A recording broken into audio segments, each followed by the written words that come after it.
नमस्कार मित्रांनो, मी दिनेश मनवाचार्य घेऊन येतोय एक सुंदर असा विसर्जनचा व्हिडिओ तुमच्यासाठी.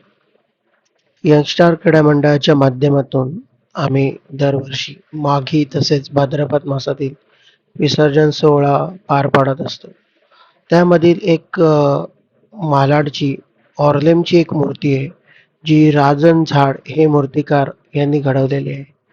ती मूर्ती 2 वर्षापूर्वी आमच्याकडे 2-3 वर्षापूर्वी आमच्याकडे आलेली. तेव्हापासून त्यांना जे विसर्जन आवडलं, ते तेव्हापासून आमच्या इथेच येण्यास त्यांनी सुरुवात केली. तर झाले असे होते की 2 का 3 वर्षापूर्वी ते पहिल्यांदा आमच्याकडे आले.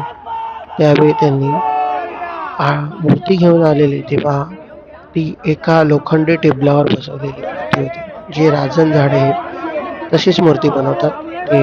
त्यामुळे आम्हाला त्यांना ते टेबल देणं भाग होतं, कारण ते लोखंडी टेबल होते. तराफ्यावर मूर्ती होती. 13.5-14 फुटाची ही मूर्ती आहे. ती मूर्ती प्रथमतः आम्ही विचार करत होतो, की नॉर्मली एवढ्या मोठ्या मूर्त्या आल्या की आम्ही ते पुश करतो किंवा ते तेवढं संधी उपलब्ध होत नाही की मूर्ती उतरवावी. तरी पण आम्ही यावेळी प्रयत्न केला होता आणि ती मूर्ती यशस्वीरित्या आम्ही उतरवली होती. तर त्यावेळेस तो व्हिडिओ काढणं काही शक्य झालं नव्हतं. पण यावर्षी तो व्हिडिओ काढला गेला आणि हा तुम्ही पाहताय तो व्हिडिओ आहे. यामध्ये तुम्ही पाहताय की 14 फुटाची ही मूर्ती आहे. ती मूर्ती आम्ही जेवढी तळागाळावर मोजकी मुलं आहेत, त्यांच्याबरोबर आम्ही ती मूर्ती लोखंडी टेबलावरून खाली उतरवली. खाली उतरवल्यानंतर ती थोडी सरकवत उभीच आहे मूर्ती, तुम्ही पाहाल. सरकवत ती मूर्ती आम्ही यशस्वीरित्या पाण्यामध्ये सोडतोय आणि पाण्यात सोडलं सुद्धा आम्ही.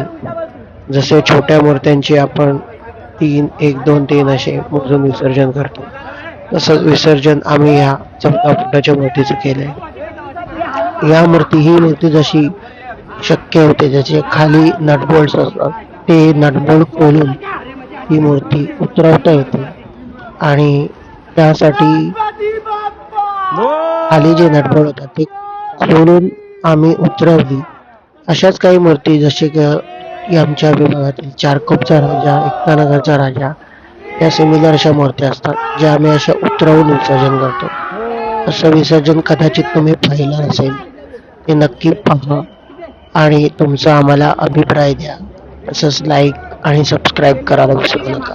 धन्यवाद.